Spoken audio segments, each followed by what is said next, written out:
Be Dick by Herman Melville, chapters 22 through 25.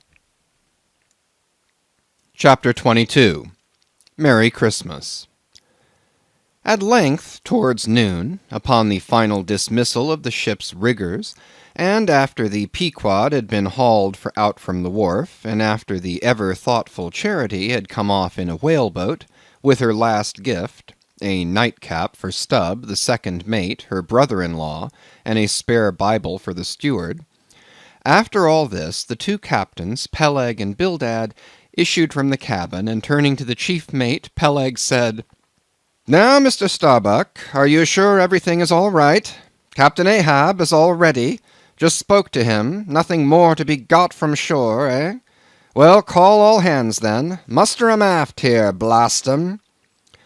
"No need of profane words, however great the hurry, Peleg," said Bildad, "but away with thee, friend Starbuck, and do our bidding." How now? Here, upon the very point of starting for the voyage, Captain Peleg and Captain Bildad were going it with a high hand on the quarter-deck, just as if they were to be joint commanders at sea, as well as, to all appearances, in port. And as for Captain Ahab, no sign of him was yet to be seen. Only, they said, he was in the cabin. But then the idea was that his presence was by no means necessary in getting the ship under way, and steering her well out to sea. Indeed, as that was not at all his proper business, but the pilot's, and as he was not yet completely recovered, so they said, therefore Captain Ahab stayed below. And all this seemed natural enough, especially as in the merchant service many captains never show themselves on deck for a considerable time after heaving up the anchor, but remain over the cabin table, having a farewell merry-making with their shore friends before they quit the ship for good with the pilot. But there was not much chance to think over the matter, for Captain Peleg was now all alive. He seemed to do most of the talking and commanding, and not Bildad. "Aft here, ye sons of bachelors!" he cried, as the sailors lingered at the mainmast. "Mr. Starbuck, drive 'em aft!" "Strike the tent there," was the next order. As I hinted before, this whalebone marquee was never pitched except in port, and on board the Pequod for 30 years the order to strike the tent was well known to be the next thing to heaving up the anchor. "Man the capstan! Blood and thunder! Jump!" was the next command, and the crew sprang for the handspikes. Now, in getting under way, the station generally occupied by the pilot is the forward part of the ship.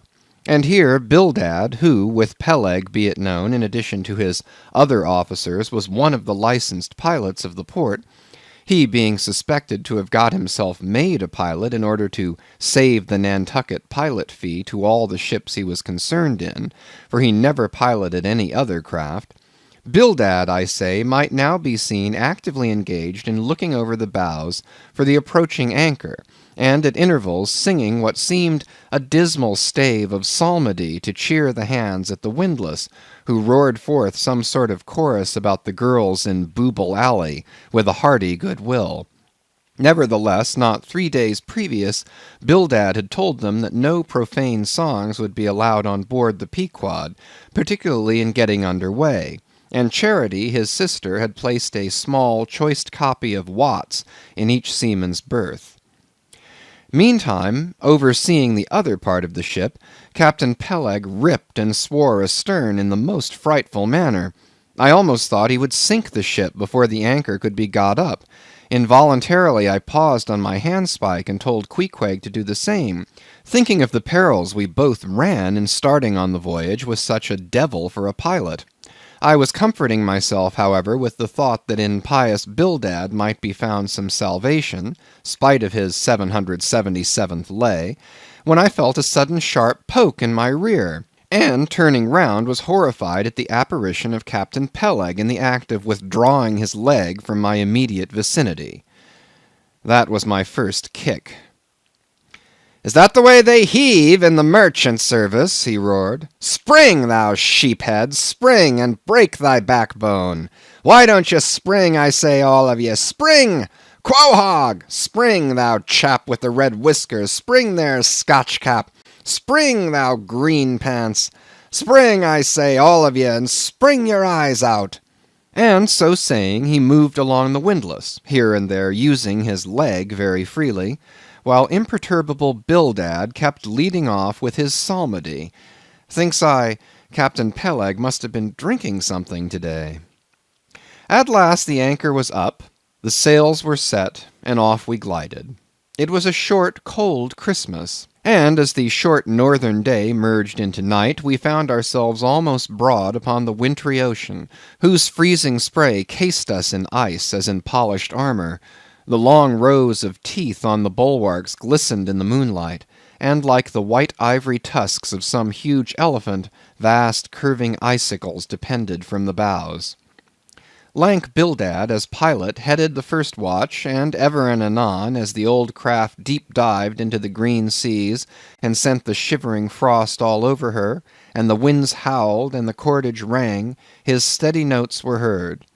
"Sweet fields beyond the swelling flood stand dressed in living green, so to the Jews old Canaan stood, while Jordan rolled between."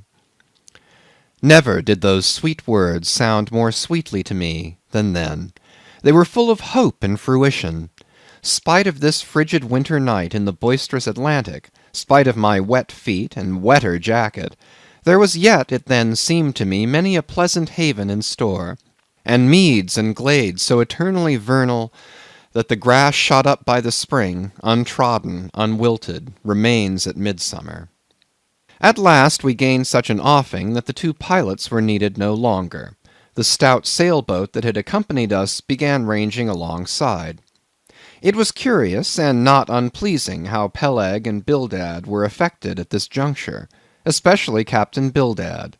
For loath to depart yet, very loath to leave for good a ship bound on so long and perilous a voyage, beyond both stormy capes, a ship in which some thousands of his hard-earned dollars were invested, a ship in which an old shipmate sailed as captain, a man almost as old as he, once more starting to encounter all the terrors of the pitiless jaw, loath to say good-bye to a thing so every way brimful of every interest to him, poor old Bildad lingered long, paced the deck with anxious strides, ran down into the cabin to speak another farewell word there, again came on deck, and looked to windward, looked towards the wide and endless waters, only bounded by the far-off, unseen eastern continents, looked toward the land, looked aloft, looked right and left, looked everywhere and nowhere, and at last, mechanically coiling a rope upon its pin, convulsively grasped stout Peleg by the hand, and holding up a lantern, for the moment stood gazing heroically in his face, as much to say, "Nevertheless, friend Peleg, I can stand it. Yes, I can." As for Peleg himself, he took it more like a philosopher. But for all his philosophy, there was a tear twinkling in his eye when the lantern came too near. And he too did not a little run from cabin to deck, now a word below, now a word with Starbuck, the chief mate. But at last he turned to his comrade with a final sort of look about him. "Captain Bildad! Come, old shipmate, we must go. Back the main-yard there. Boat ahoy! Stand by to come close alongside now. Careful, careful. Come, Bildad, boy, say your last. Luck to ye, Starbuck. Luck to ye, Mr. Stubb. Luck to ye, Mr. Flask. Good-bye and good luck to ye all. And this day 3 years I'll have a hot supper smoking for ye in old Nantucket. Hurrah and away!" "God bless ye, and have ye in his holy keeping, men," murmured old Bildad almost incoherently. "I hope you'll have fine weather now, so that Captain Ahab may soon be moving among ye. A pleasant sun is all he needs, and you'll have plenty of them in the tropic voyage ye go. Be careful in the hunt, ye mates. Don't stave the boats needlessly, ye harpooneers. Good white cedar plank is raised full 3% within the year. Don't forget your prayers either. Mr. Starbuck, mind that cooper don't waste the spare staves. Oh, the sail needles are in the green locker. Don't whale it too much on the Lord's days, men. But don't miss a fair chance either, that's rejecting heaven's good gifts. Have an eye to the molasses tierce, Mr. Stubb. It was a little leaky, I thought. If ye touch at the islands, Mr. Flask, beware of fornication. Good-bye, good-bye. Don't keep that cheese too long down in the hold, Mr. Starbuck, it'll spoil. Be careful with the butter, 20 cents the pound it was, and mind ye if... Come, come, Captain Bildad, stop palavering, away! And with that, Peleg hurried him over the side, and both dropped into the boat. Ship and boat diverged, the cold, damp night breeze blew between, a screaming gull flew overhead. The two hulls wildly rolled, we gave 3 heavy-hearted cheers, and blindly plunged, like fate, into the lone Atlantic. Chapter 23. The Lee Shore. Some chapters back, one Bulkington was spoken of, a tall, new-landed mariner encountered in New Bedford at the inn. When on that shivering winter's night the Pequod thrust her vindictive bows into the cold, malicious waves, who should I see standing at her helm but Bulkington?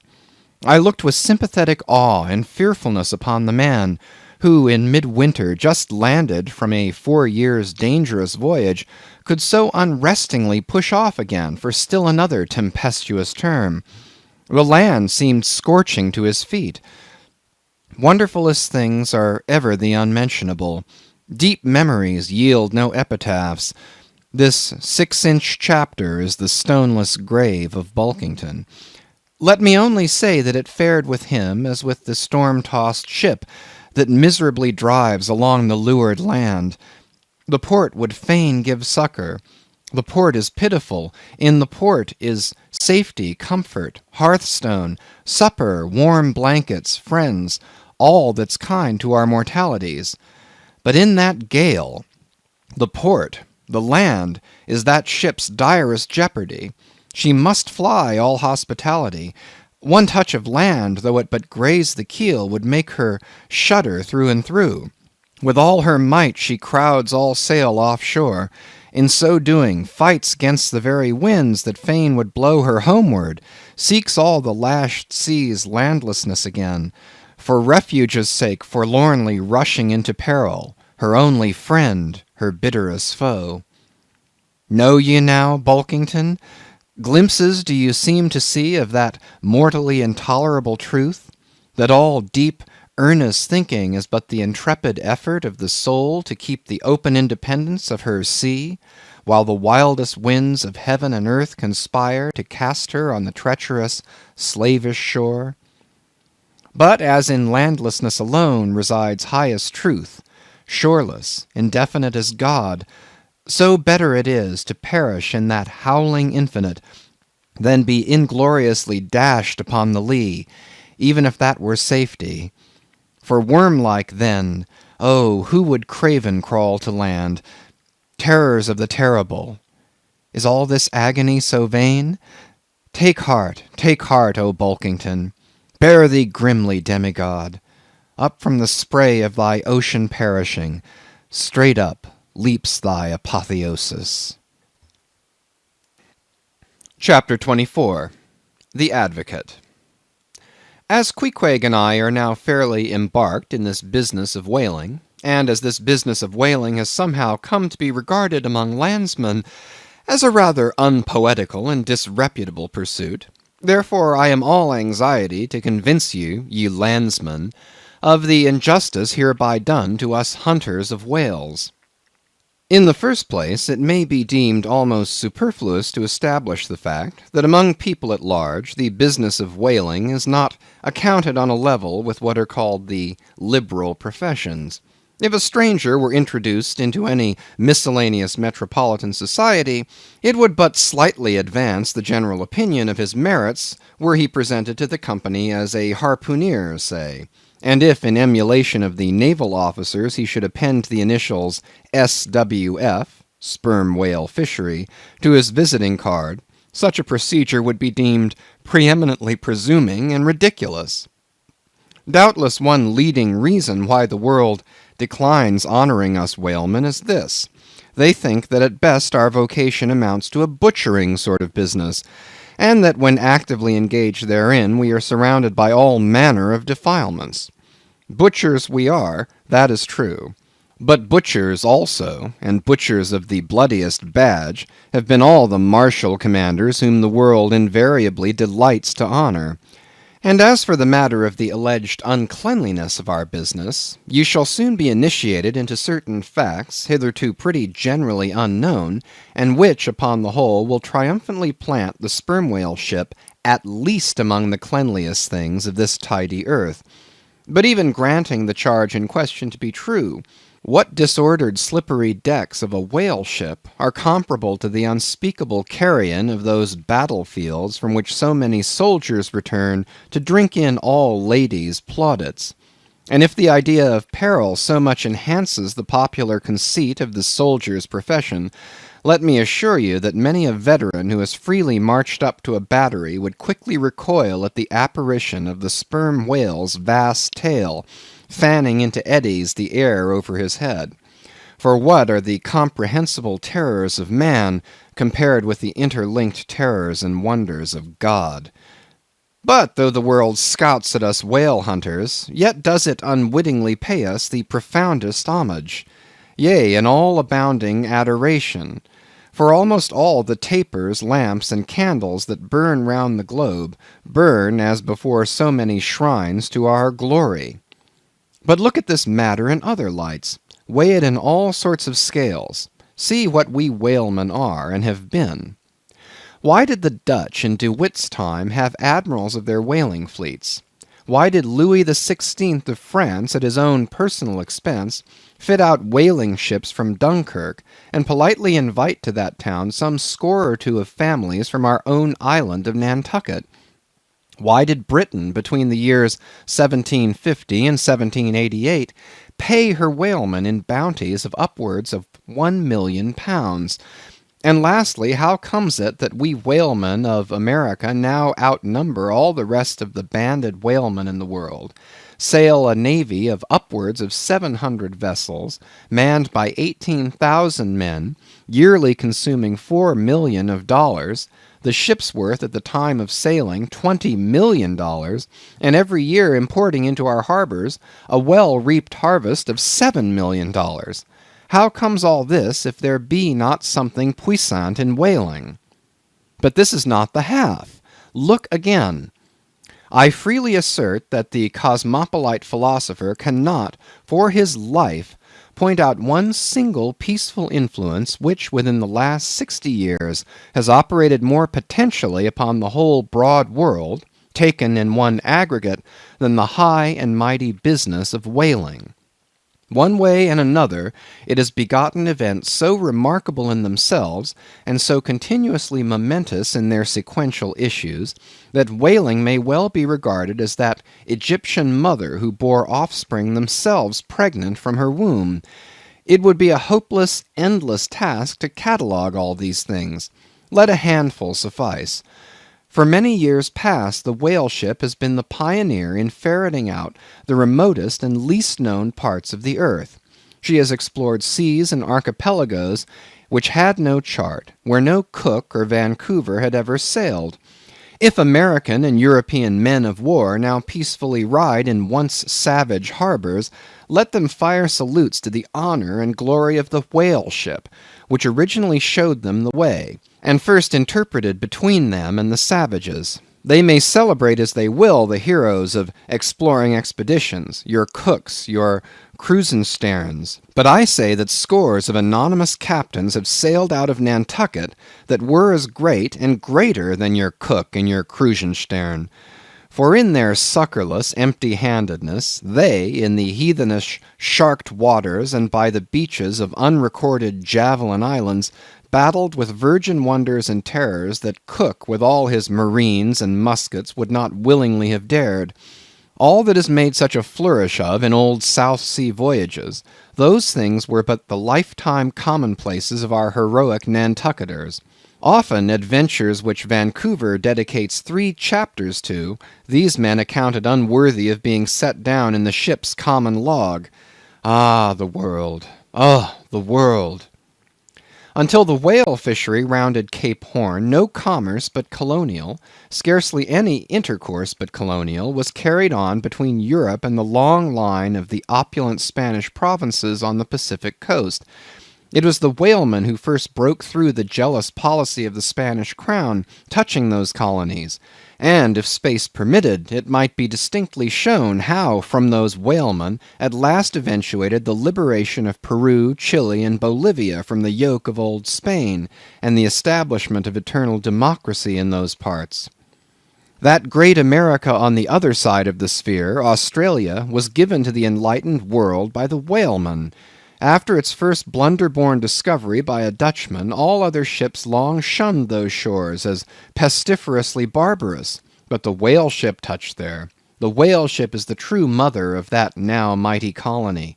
Moreover, in the infancy of the first Australian settlement, the emigrants were several times saved from starvation by the benevolent biscuit of the whale ship luckily dropping an anchor in their waters.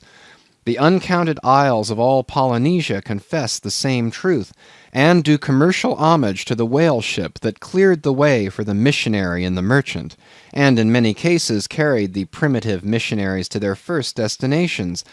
If that double-bolted land, Japan, is ever to become hospitable, it is the whale ship alone to whom the credit will be due, for already she is on the threshold. But if, in the face of all this, you still declare that whaling has no aesthetically noble associations connected with it, then I am ready to shiver 50 lances with you there, and unhorse you with a split helmet every time. The whale has no famous author, and whaling no famous chronicler, you will say. The whale no famous author, and whaling no famous chronicler? Who wrote the first account of our Leviathan? Who but mighty Job? And who composed the first narrative of a whaling voyage?